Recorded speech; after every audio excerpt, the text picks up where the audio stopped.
এই মিনি কুকারটা যে এতটা ইউজফুল, এতটা কিউট, এতটা সুন্দর, মানে জাস্ট তোমরা যারা হাতে পাওনি তারা আসলে বুঝতে পারবে না, আর যারা পেয়ে গেছো তো তারা পেয়ে গেছো।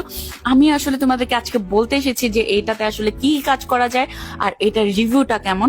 তোমরা জানো আমি ফলস রিভিউ একদম দিব না, বাট এই জিনিসটা আসলে যারা ব্যাচেলর, যারা হোস্টেলে থাকো, যাদের ছোট ফ্যামিলি, যাদের ছোট বাচ্চা আছে, অথবা ছোটখাটো একটা ট্যুর দিতে চাচ্ছ, নিজের নিজেরা রান্না করে খাবে, তাদের জন্য হচ্ছে এটা বেস্ট বেস্ট বেস্ট অপশন। আমি আজকে তোমাদেরকে ঢ্যাঁড়স ভাজি করে দেখালাম, তারপর হচ্ছে ডিম ভাজি করে দেখালাম, আর এখন হচ্ছে আমি মোমো বানাচ্ছি। আর এখানে কিন্তু তোমরা সবজি স্টিম করতে পারবে, তাতেও কোনো সমস্যা নেই।